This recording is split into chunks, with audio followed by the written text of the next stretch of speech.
Bem-vindo! Amei especial de fim de ano e hoje realmente está especial porque o meu convidado é um cara muito top. Leandro Grass é presidente do Instituto do Patrimônio Histórico e Artístico Nacional. Gente, o IPHAN é um dos órgãos mais importantes do país. É ele que cuida da preservação do patrimônio da gente, patrimônio material e imaterial do país. Inclusive, em se tratando de Brasília, capital da República, é quem cuida de todo o conjunto urbanístico de Brasília, que afinal é declarado Patrimônio Histórico da Humanidade pela Unesco desde 1987. Ou seja, é um enorme prazer ter aqui no AMEI Leandro Grass. Bem-vindo, querido. Obrigado, Maria Paula. É uma alegria, uma honra estar aqui com você, participando desse programa que é tão especial, tão importante também. Coisa boa. Quero já começar sabendo como é que está sendo, gente. É cargo importante, mas já entrou ali na pressão total. Você foi empossado que dia? Oficialmente dia 16, mas dia 11 de janeiro, 3 dias depois do fatídico dia 8. Fatídico dia 8, a gente já estava com a mão na massa, fazendo vistoria, levantando os danos. E imagina você ser empossado no dia 11, no dia que está no epicentro do furacão, né? No epicentro. A ministra Margarete chamou, a gente já começou a mobilizar e foi todo um trabalho que ainda está sendo feito, né, de recuperação de tudo aquilo que foi destruído no dia 8 de janeiro. Mas a gente conseguiu dar uma boa resposta, não só o IPHAN, as equipes do Congresso Nacional, Câmara e Senado, o próprio Palácio Planalto. Lindo demais, trabalho dos restauradores do STF. Foi impressionante. Então a gente aí está com uma coisa bem adiantada já. Coisa mais linda. Agora, então, eu queria falar desses desafios enormes que vêm junto com um cargo desse tamanho, dessa responsabilidade toda. Como que é lidar com coisas tão gigantescas? É como você disse, é uma responsabilidade muito grande. O IPHAN é uma das poucas instituições do governo federal que se faz presente em todos os estados, mais o Distrito Federal, além de 37 escritórios técnicos que nós temos em cidades médias e pequenas, como Olinda, São João del Rei, Tiradentes, Diamantina, entre outras. E também essa nossa responsabilidade com o que você citou, o patrimônio imaterial. A gente está tratando de comunidades tradicionais, comunidades da cultura popular, do boi, o ofício das bandas da acarajé, da capoeira e tantos outros. E sabe o que eu acho mais lindo? Que você está falando do patrimônio material mesmo e do quanto ele pode dar um boost, assim, melhorar a vida concreta das pessoas, trazendo renda, trazendo, né, trabalho para as pessoas. Mas o que eu acho mais lindo é que, além disso, isso ainda traz uma outra coisa do imaterial, que é o sentimento de pertencimento. E junto com ele, não só a gente, enquanto brasileiro, pertenço a essa cultura maravilhosa, mas também isso daqui me pertence e eu vou cuidar melhor disso, né? Você tem falado muito também, eu tenho acompanhado a campanha que vocês têm feito de educação, que é a coisa mais linda do mundo, que as pessoas precisam aprender a cuidar do patrimônio. Então fala um pouquinho dessa campanha que eu também acho assim top. Essa é uma das áreas do IPHAN que estava adormecida, da educação patrimonial. E aí são várias estratégias, projetos, editais que a gente lançou para justamente criar esse senso de pertencimento. Fazer as pessoas entenderem o que está ali diante da sua vida, do seu território, da sua cidade, da sua comunidade e transformar isso no seu ativo cultural. É algo importante. Patrimônio é isso, patrimônio é o que tem valor para nós, é aquilo que nós referenciamos como especial na nossa vida, na nossa existência, que conta sobre a nossa história. Então, para que esse patrimônio seja preservado, a primeira ação que a gente tem que realizar é a educação, claro. É a formação, para que as pessoas entendam. Esse caso que eu citei de Alagoas, como é que foi o trabalho? A gente começou explicando para as pessoas o que era a pintura rupestre. As comunidades, as meninas, os meninos passeavam, brincavam lá, não sabiam bem o que era. Então a gente fez isso para que eles se conectassem. E assim a gente tem avançado e conseguido bons resultados também no patrimônio imaterial, um retorno enorme de investimento esse ano. A gente teve aí a retomada do Programa Nacional do Patrimônio Imaterial, edital de 23 milhões, 58 projetos vão começar a rodar em janeiro. Muito bem-vindo. Muita coisa legal. Mas voltando aqui nessa coisa desse projeto específico, o que elas fazem? Elas fazem coisas com cerâmica e botam as pinturas rupestres? Como que é esse artesanato aí tão precioso? Esse caso da associação do assentamento Nova Esperança, lá em Alagoas, foi um movimento das mulheres de formarem esse grupo e elas estão produzindo bolsas, elas estão produzindo alguns artesanatos de de barro, nós temos peças lindíssimas que elas estão produzindo e vendendo. Lá se tornou um ponto turístico, perto do Rio São Francisco, na beira do Rio São Francisco. Então hoje, além de lá consumir os produtos da agricultura familiar, tem muita gente que vai para conhecer o sítio arqueológico e poder usufruir dessa experiência. E assim a gente tem várias outras, aqui em Goiás, Serranópolis, também com arqueologia. A gente fez uma experiência de óculos, de realidade aumentada. As crianças de Goiânia, de outros municípios, estão tendo a oportunidade de conhecer o sítio pela realidade aumentada. E tem tanta coisa, a gente tem investido. Essa questão também do patrimônio imaterial, que você bem lembrou, ela é muito importante porque nós estamos falando de grupos, comunidades, e que tem ali, nesses saberes, nessas tradições, a sua grande riqueza. Por exemplo, os modos de fazer o queijo Minas, da Serra da Canastra. Não é o queijo, né, mas a tradição, o costume e o conhecimento sobre o queijo. Isso movimenta toda uma região ali do Cerro, né, que fica em Minas Gerais, gera renda, gera oportunidade. O ofício das baianas do acarajé, a gente teve inclusive essa semana, no mês ainda de novembro, o dia das baianas do acarajé, e tantas outras, né, expressões, o boi. A gente tem a possibilidade agora com o tambor de crioula lá, com o centro de referência em São Luís, de também fazer a formação de novos mestres.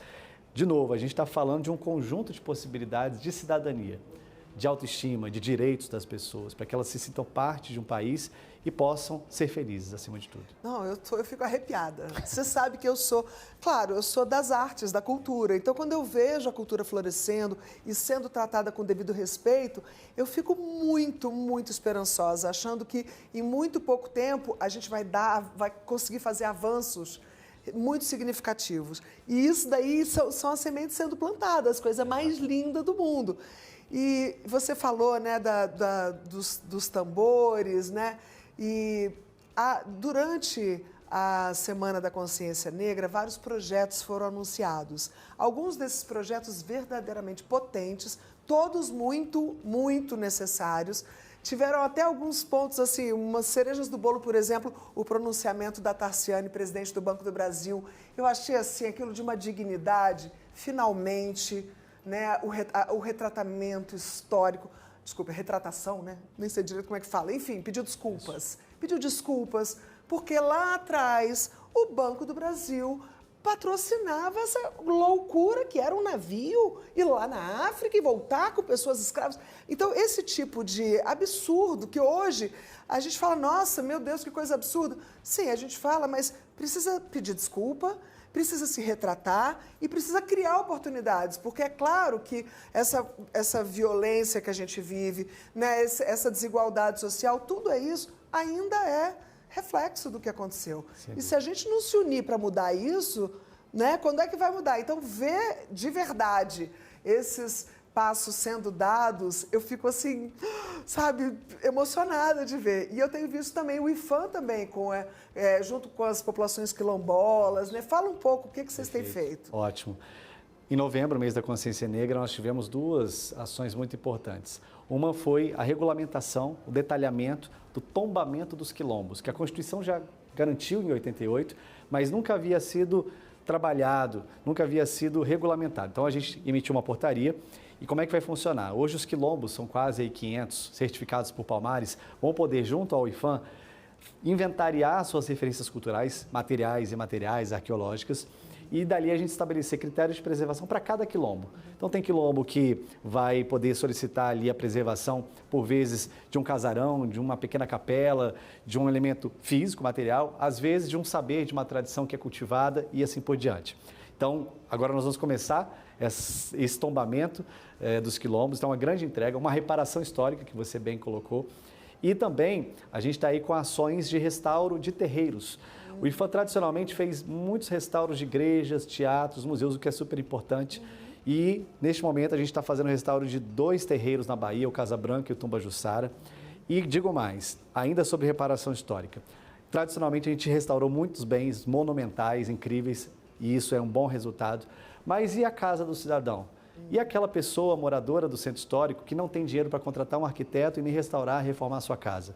A gente está agora em 23 cidades, junto com as universidades e institutos federais, com um programa de recuperação de imóveis em áreas tombadas. Imóveis de pessoas, de famílias. Nesse caso, a gente só pode entrar quando são vulneráveis, que é o que a lei nos permite. E a gente está, junto com os estudantes de arquitetura e engenharia, mapeando danos desses imóveis, fazendo os projetos e entrando. Era um projeto que tinha no IPHAN, o Canteiro Modelo de Conservação. A gente está empacotando no âmbito nacional para lançar agora em janeiro ou fevereiro o programa Patrimônio Cidadão, que vai vir com várias iniciativas focadas em pessoas vulneráveis, pessoas pobres que vivem em áreas tombadas. E aí a gente vai dar uma resposta para essa população que nunca teve. Uma população que sempre foi muito fiscalizada pelo IPHAN. Às vezes o morador queria botar uma telha totalmente diferente do padrão do centro histórico, no IPHAN não deixa. E realmente não pode, porque descaracteriza o conjunto tombado. Mas agora a gente está apoiando essas pessoas, consumindo produtos ali locais, movimentando a cadeia produtiva e contratando mão de obra também da própria comunidade. Isso. Bom, eu vou ter que dar uma pausinha para o intervalo, mas, gente, eu falei que o negócio era top. É claro que não é à toa que um ser humano brilhante como esse foi parar na presidência do órgão, um dos órgãos mais importantes que a gente tem. Para quem não sabe, Leandro vem... Ele é professor, ele vem de dentro da sala de aula, ele vem do chão da escola, é um cara que está lá, que sabe exatamente o que ele está fazendo. Então, vamos dar um intervalo rapidinho, não sai daí que a gente já volta.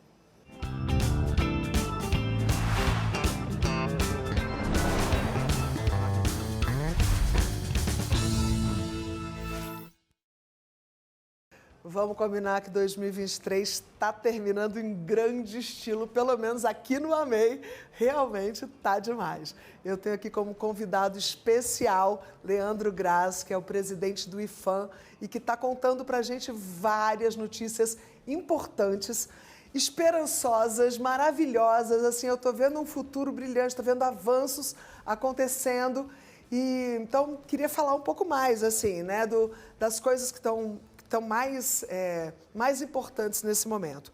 No bloco passado, a gente falou de algumas coisas importantes, por exemplo, da educação patrimonial, que é uma coisa importantíssima. A gente falou da coisa imaterial, né? Da preservação do patrimônio imaterial, falou de quilombos. Aí eu queria que você falasse um pouco também, você falou um pouco bem en passant, assim, de Tiradentes, dessas cidades que são verdadeiras joias, e que eu sinto que eu sou uma pessoa que viajo muito e todo lugar que eu vou no mundo, uma viagem, por exemplo, como Tiradentes, é assim, é uma cereja de bolo.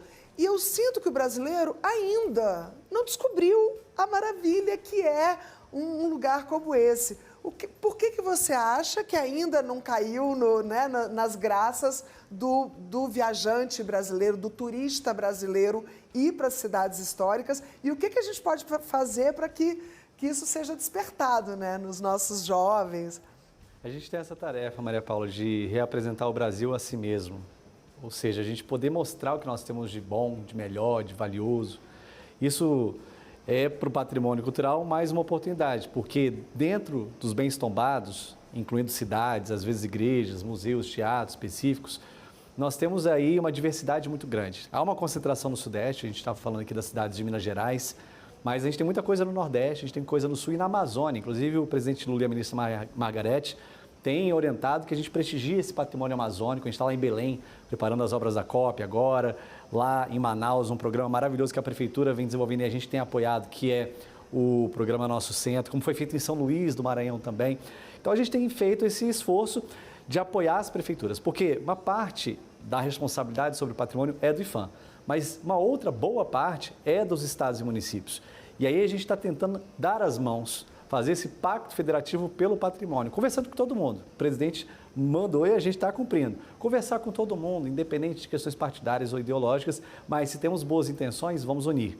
E aí, no patrimônio, a gente tem desenhado esse sistema nacional do patrimônio cultural, que é essa articulação para que municípios que podem aportar recursos aportem, para que os governos estaduais aportem, para que o IPHAN também, dentro das suas capacidades, aporte.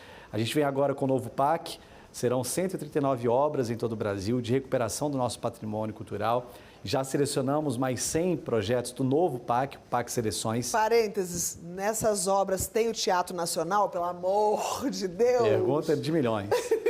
Teatro Nacional, ele está na prioridade. Por favor. Nós estamos agora já com o desenho de um acordo de cooperação técnica com o governo do Distrito Federal, Ótimo. Ministério da Cultura, Governo Federal, IPHAN e Governo do Distrito Federal. Nós vamos constituir um grande esforço para trazer recursos para essa obra. Não é uma obra pequena e nem barata. A gente vai ter a inauguração da Martins Pena possivelmente até o final do ano que vem, 2024, mas ainda tem a Sala Vila Lobos, tem a requalificação. E aí, para que isso... embaixo, aquele Atos Bulcão, aquele espaço... Tem os painéis do Atos Bulcão. Leandro, eu falo isso porque eu nasci em Brasília. Quando eu tinha 5 anos de idade, eu dançava balé na Martins Pena. Depois, já adulta, eu fiz inúmeras peças de teatro na Vila Lobos. Me apresentei com Decameron, já fiz peças incríveis ali dentro. E o meu coração dá uma encolhida toda vez que eu passo ali na frente. E já tem anos. Há quantos anos? Desde 2014. Poxa, gente! 2013. Para todos nós de Brasília, eu também sou, nós somos aqui da cidade. Sim. E a gente fica com essa mágoa, mas... a gente está avançando e isso também é fruto do diálogo, é fruto da colaboração entre o governo federal e o governo do Distrito Federal. Ótimo. A gente está avançando e a gente quer entregar esse teatro inteiro para a população muito em breve. É a determinação do presidente da República, o presidente Lula. A ministra Margarete está super dedicada em relação a isso e nós também. E temos outros espaços na capital, o Museu Vivo da Memória Candanga, a Fazendinha da Vila Planalto, que a gente vai começar a recuperar agora. E assim a gente vem cuidando do Brasil inteiro. É um esforço muito grande de trazer de volta o brilho do nosso patrimônio e conectá-lo, e aí respondendo a sua pergunta de fato, conectá-lo a uma agenda mais ampla. Patrimônio não é só cultura pura, diretamente. É turismo, é desenvolvimento econômico, é preservação socioambiental, porque a gente tem alguns bens culturais que estão na pegada da sustentabilidade ambiental, como os sistemas agrícolas tradicionais do Rio Negro, lá na Amazônia. Isso é bem cultural e material, os saberes, as formas de produzir alimento, de produzir na terra. Isso é patrimônio. E ali, então, a gente está preservando o meio ambiente. Quando a gente cuida das comunidades tradicionais, a gente está cuidando do meio ambiente. Essa é uma das agendas, esse é um dos temas mais intersetoriais, ou seja, mais multidisciplinares que a gente tem no governo, é o patrimônio cultural, e a gente tem mostrado essa força e temos encontrado bastante apoio, não só dos poderes públicos, né, municipal, estadual e federal, mas também da iniciativa privada. Hoje, o patrimônio recebe lei de incentivo, ele recebe recursos da Lei Rouanet e a gente tem conseguido avançar a partir disso também. Só posso aplaudir. Agora vamos falar de COP. Você citou aí, mas queremos saber. COP, gente, é a Conferência do Clima da ONU, um evento importantíssimo. Cada ano é num lugar. Eu já fui em várias COPs. Fui em Paris, fui em Bonn, na Alemanha, fui em Marrakech, no Marrocos. Enfim, já teve no Egito. Cada ano é num lugar mais impressionante que o outro. E daqui a 2 anos vai ser em Belém do Pará. Então, vamos ver o que está sendo preparado para a COP. Belém do Pará, o estado do Pará e a Amazônia como um todo tem uma força imensa. E a gente está lá agora com algumas ações de restauração, tá, de alguns bens específicos. O cemitério, que se chama, mas é o Memorial da Soledade. A gente está recuperando com a Universidade do Pará, junto com o governo estadual. Estamos trabalhando aí nos projetos da Feira do Ver o Peso, da Feira do Açaí, do Mercado de Carnes. A gente está trabalhando em projetos também de recuperação de setores inteiros, com esses imóveis de pessoas vulneráveis. Então, está tendo muito investimento do governo federal para que a COP aconteça, um esforço também da Prefeitura de Belém e do governo do Pará, somando força e promovendo o nosso patrimônio imaterial paraense, que é fortíssimo. As marujadas, a gente tem lá o carimbó, que há uma campanha do carimbó, né, que começa no Pará, mas se estende para o Brasil. A gente está agora com bastante fomento, bastante investimento nos festivais, na formação de mestres do carimbó, olhando a capoeira também. Então, os estrangeiros e também os próprios brasileiros que forem a Belém em 2025, além de encontrarem uma cidade um pouco melhor, revitalizada, recuperada no seu patrimônio material, poderão também lidar e se deparar com toda essa riqueza da cultura popular que a gente está estimulando aí nesses próximos anos. Coisa linda! Vai ser incrível. Eu queria falar um pouco desses movimentos, assim. A capoeira é uma maravilha que a gente tem, o mundo inteiro aprecia. A capoeira é eu sou capoeirista, gente. Eu aqui em Brasília fazia capoeira a vida toda. Uma apaixonada pela capoeira, hilário, né? Mas eu fazia mesmo, eu era capoeirista mesmo. E eu acho assim que quando a gente traz essas joias culturais da gente, a gente faz com que as pessoas, é claro, respeitem, valorizem. E, por exemplo, a capoeira era proibida. A capoeira é brasileira, ela tem uma pegada super africana, mas ela é brasileira, não é?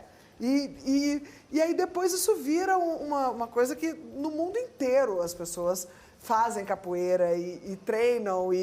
Então, quais outros movimentos desse tipo, como a capoeira, o carimbó? Faz só assim, cita alguns, só para a gente se sentir, a gente lembrar que a gente é brasileiro, que a gente é bacana pra caramba. Muito.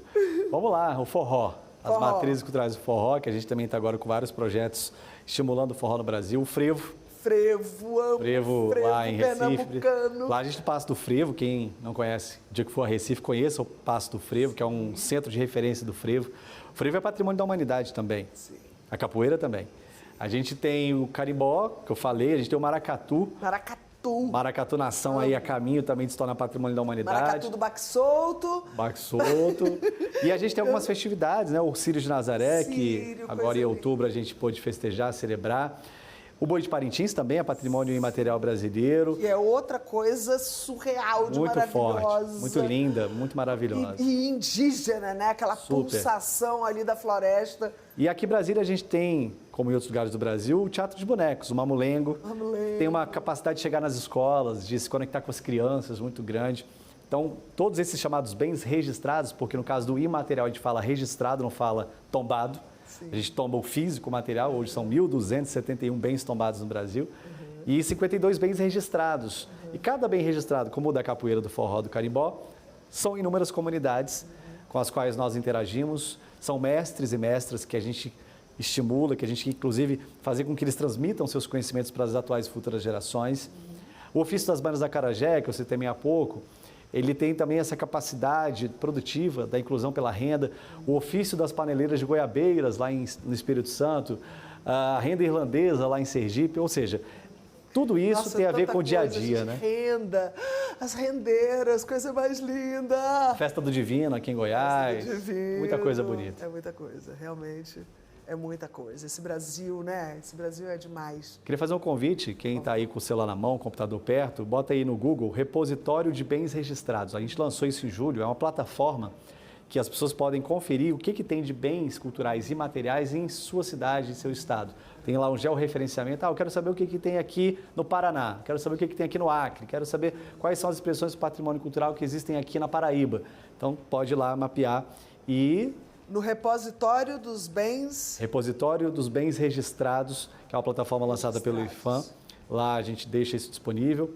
A gente também tem a plataforma do Inventário Nacional de Referências Culturais, o INRC. Lá o pessoal, o campo do patrimônio é cheio de siglas, mas o INRC é um conjunto de referências culturais que a gente tem, que não necessariamente são bens tombados ou registrados, mas às vezes é um espaço de uma cidade, às vezes é um conhecimento que está lá dentro de uma comunidade, e que a gente reconhece o seu valor cultural. Então, nessa plataforma também, às vezes é a casa da benzedeira daquela cidade, né, que é muito conhecida. Então, a gente também está mapeando esses bens de valor cultural. Ai, que lindo, Leandro! Você deve estar amarradão, né? Porque... é muito apaixonante. Nossa, é lindo demais isso tudo. É uma coisa que mexe também muito, né? Porque tem a ver com a gente, né? Tem a ver com... Eu falei, fala só um pouquinho do seu background. Você é professor, você é um cara que sabe o quanto é importante você ensinar, né, sobre quem somos. Você falou uma frase que eu achei, reapresentando, como é que é? Reapresentar o Brasil a si mesmo. Reapresentar o Brasil a si mesmo, hello!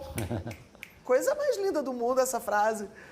Fala um pouquinho de você. Eu venho da escola, você contou aqui, eu venho dessa relação com as pessoas, né? Eu sou sociólogo de formação, então gente sempre me interessou. E patrimônio é gente, patrimônio tem a ver com a vida, patrimônio tem a ver com a história, com a memória das pessoas. Então, lidar com o patrimônio é cuidar das pessoas também. É uma forma da gente incentivar, da gente valorizar a existência das comunidades. Na arquitetura, que não é pedra e cal só. Ali está a criatividade, ali está a inteligência, ali estão os valores de um grupo social, de uma pessoa, de uma sociedade como um todo. Então, isso é muito instigante e aí o convite é esse, para que o Brasil se conheça, para que a gente possa também cuidar do nosso patrimônio. A primeira pessoa, o primeiro agente que tem que cuidar do patrimônio é o cidadão, é a cidadã.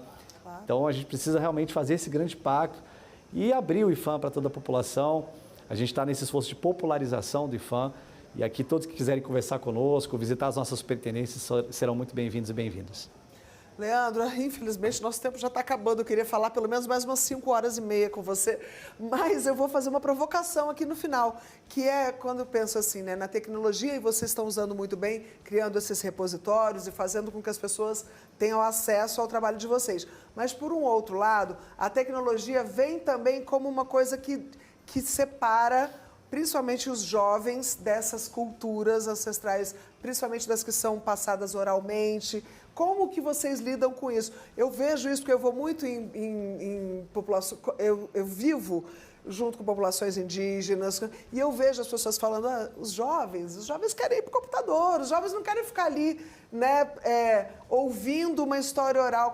Como que você vê, como é que a gente sai desse momento delicado, que se houver uma ruptura, muito pode ser perdido? A gente tem uma grande responsabilidade de conectar essas novas gerações aos saberes, às tradições e aos conhecimentos que foram construídos ao longo do tempo pelas antigas e atuais gerações também. Isso não é uma coisa tão simples. Eu tenho visto algumas experiências muito bem-sucedidas. Olinda, por exemplo, uma cidade que a juventude está muito engajada com o frevo, está muito engajada com o carnaval, está muito engajada com a sua própria cultura popular. A gente tem investido muito em educação também no ambiente escolar, nos ambientes juvenis, infantos juvenis. A gente tem aqui em Brasília, por exemplo, um projeto que se chama Patrimônio para Jovens. São as jornadas do patrimônio. A gente está dentro das escolas públicas, fazendo o chamado inventário participativo, né? O nome é meio estranho, mas vamos na prática. A própria criançada, os próprios adolescentes, eles vão identificando o que na sua cidade, para eles, é patrimônio. Maravilhoso. E aí a gente tem desdobramentos em música, produção audiovisual, produção escrita. Tem sido muito legal. Eu estive em Ceilândia esses dias, lá em uma escola, em que os meninos estavam apresentando o seu trabalho das jornadas do patrimônio, a feira de Ceilândia, isso aqui é importante para mim, o parque da cidade, a caixa d'água, que é um símbolo aqui para quem conhece o Distrito Federal. Ou seja, a gente também está fazendo esforço para que o patrimônio seja apropriado, em primeiro lugar, pelas pessoas, pelas próprias comunidades, em especial as crianças e adolescentes. Então, é um trabalho que pode envolver a tecnologia. Em alguns momentos são tecnologias sociais, em outros momentos são tecnologias ligadas aos saberes e às tradições orais. A gente também está com um esforço muito grande na recuperação da política de diversidade linguística, junto às comunidades que têm as suas línguas ameaçadas, para que a gente possa fazer a tradução dessas línguas, colocá-las também no material escrito, em alguns casos. Então, isso é muito importante. Né? Documentar. Ai, gente, infelizmente, eu vou ter que acabar o Amei de hoje. Eu queria muito falar ainda. Realmente foi top, top. Obrigado. Estamos terminando o ano em grande estilo, como eu havia prometido, com o Leandro Graça, falando para a gente dessas coisas tão importantes, reapresentando o Brasil para os brasileiros aqui na tela do Amei. Eu não poderia ter amado mais. Obrigada, Leandro. Eu que agradeço. Foi uma alegria, uma honra muito grande. Parabéns, programa lindo. Lindo é o que você está fazendo, cara. Ó, tira o chapéu. Obrigada para você que está aí do outro lado e amanhã a gente se vê.